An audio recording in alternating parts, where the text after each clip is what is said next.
A cup of coffee that cost $2 last year now costs nearly $2.50. The prices on everything, from bread to bus rides, keep climbing, and they never seem to roll back.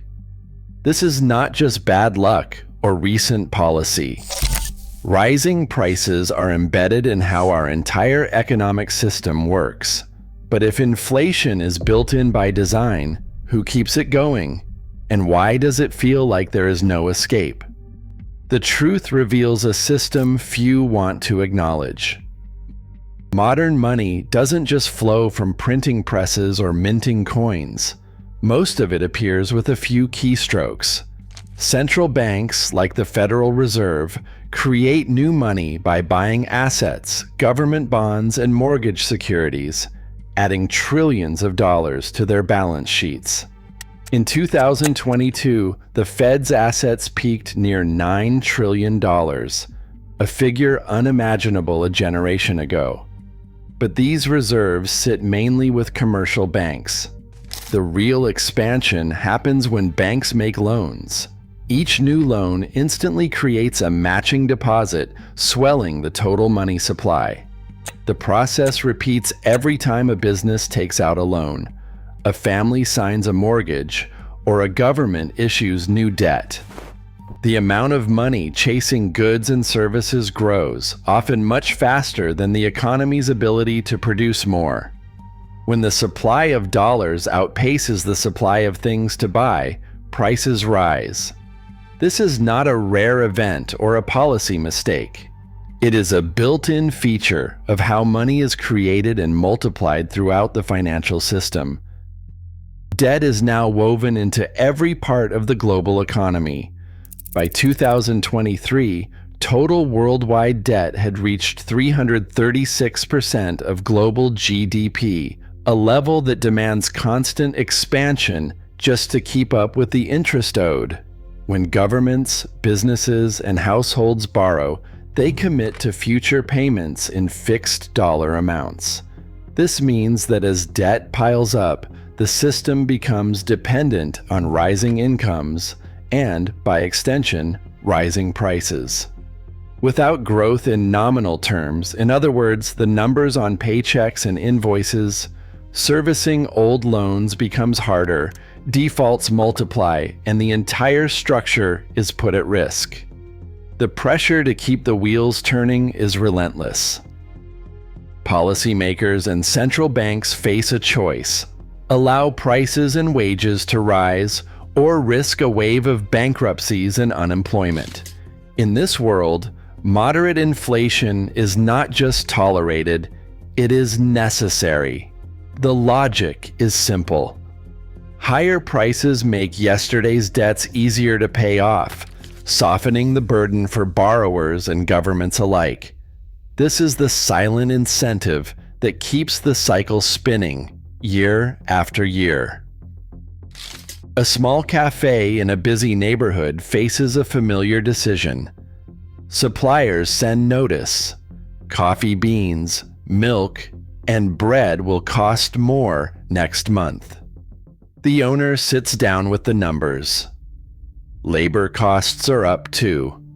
Customers already grumble about rising prices, but the math leaves little choice. Menu prices go up 20 to 30% across the board. A latte that cost $4 last year now rings up at $5 or more. The staff, aware of higher living costs, ask for raises to keep pace. The owner agrees, knowing other cafes will do the same.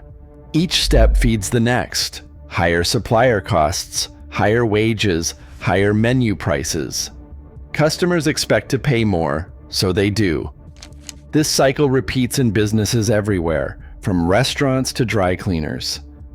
The expectation of inflation becomes reality, not because of a single act, but through thousands of small choices made in response to what everyone believes will happen next.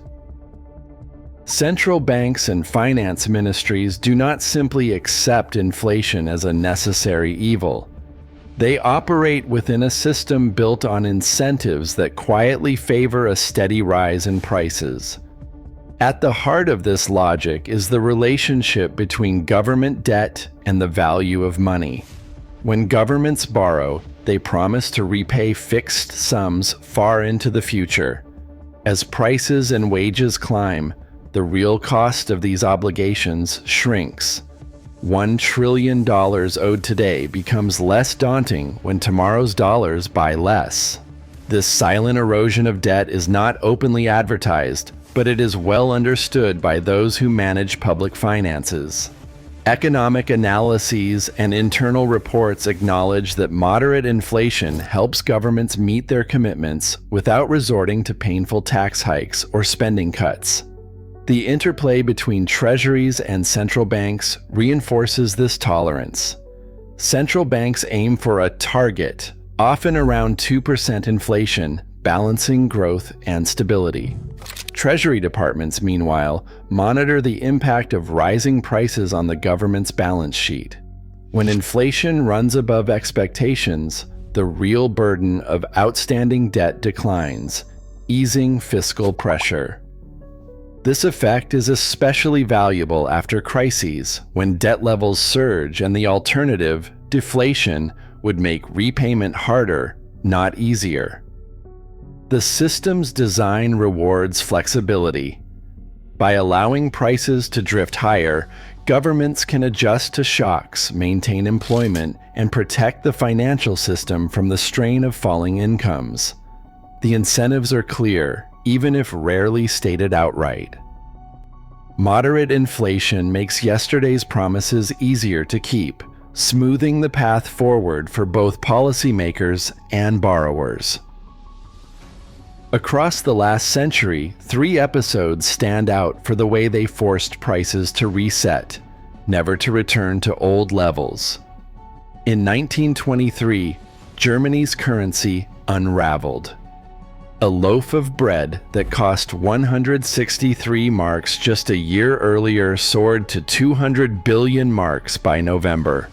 Families rushed to spend wages before sunset, as prices doubled every 3 days. Diaries from the time describe shopkeepers scribbling new numbers on menus by the hour. The anchor that once held value in place was gone, and nothing brought prices back. After World War II, Britain faced a different kind of reset.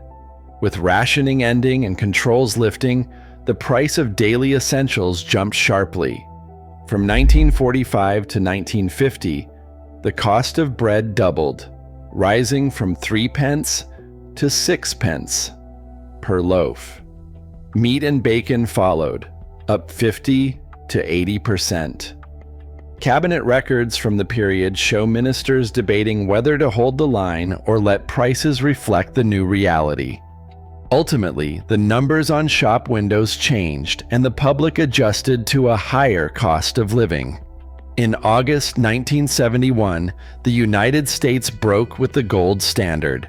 President Nixon's announcement closed the door on dollars being exchanged for gold, unleashing a new era of flexible money. Within a decade, inflation surged. The price of everyday goods climbed as the dollar's old anchor disappeared. No policy restored the previous price level. Each event, hyperinflation, post-war recovery, and monetary regime change, reset the system. The numbers on paychecks and receipts climbed, and the new baseline became permanent. The pattern repeats. After every major shock, prices ratchet upward, rarely falling back. Wages rarely move backward. Even in the depths of the Great Recession, when unemployment soared and businesses closed, average hourly pay in the United States dipped by less than 1%. For most workers, paychecks stayed the same, even as hours were cut or jobs disappeared. This reluctance to cut nominal wages is not just a matter of fairness. Contracts, union agreements, and the fear of losing skilled workers all play a role. Employers hesitate to announce pay cuts, knowing the backlash it can trigger. As a result, when prices jump after a crisis, they tend to stay high. A household that saw a modest raise in tough times will not accept a pay cut when conditions improve. This stickiness locks in higher costs across the economy. Once a new price or wage level is reached, both businesses and workers are slow to move backward, making the inflation of yesterday the new normal for tomorrow. Inflation does not treat everyone the same. For households with savings, each year of rising prices chips away at the real value of what they have set aside. A lifetime of careful budgeting can buy less with every passing year, even if the numbers in the account do not fall. The effect is quiet but relentless. By contrast, those who owe money, homeowners with fixed-rate mortgages, and small businesses with loans, find their debts shrinking in real terms. The dollars they repay in the future are worth less than those they borrowed. Governments, too, benefit from this erosion when repaying long-term bonds. Over time, the system quietly shifts value from savers to borrowers. The mechanics of inflation, built into the way money and debt work, mean that the burden of adjustment is not shared equally. For many, the promise of stability is undermined, not by sudden shocks, but by the slow, steady loss of purchasing power. Today, every paycheck and price tag reflects a system designed for gradual erosion of money's value. As debts grow and currencies stretch, inflation remains a built-in feature, not a bug. The real question is not whether prices will rise, but how we choose to adapt. Share your thoughts below.